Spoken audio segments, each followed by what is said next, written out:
السلام علیکم. سوچ بدل کړئ د خلکو نه خپل.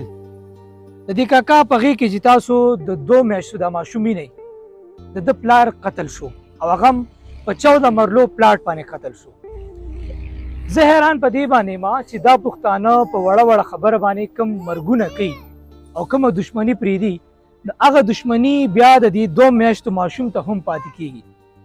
دا ماشوم دا ګلالی به سبا راغټېږي او د خپل پلار د مرګ تپوس به کوي، د خپل پلار تپوس به کوي چې زما پلار څه شو، چا مړ کو او په څه باندې مړ کو.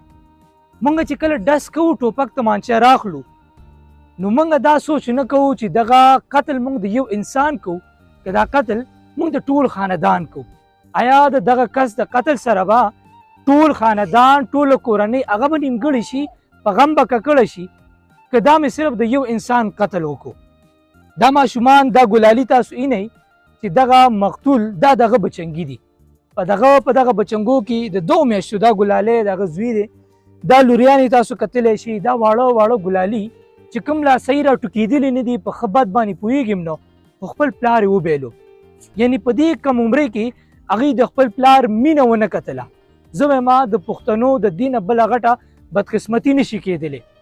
خو د دې خبر احساس هله موږ ته کېږي چې کله الله مکه داسې قتل زموږ په خپل کور کې وشي او زموږ دغه ګلالي هغه یتیمانان شي، هغوی په سترګو کې اوښکې راشي، هغه نیمګړي شي، هغه کورنۍ په غم ککړه شي، نو بیا هله موږ ته د انسان د وینې او هغه د مرګ احساس کېږي.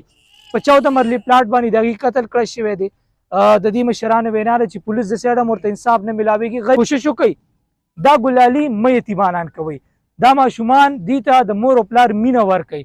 دې چې سبا راپاسي دا به هم د خپل پلار د خپل مشر د قتل تپوس کوي او دغه دشمني دغه پیغور دې ګلالو ته هم پاتې شي.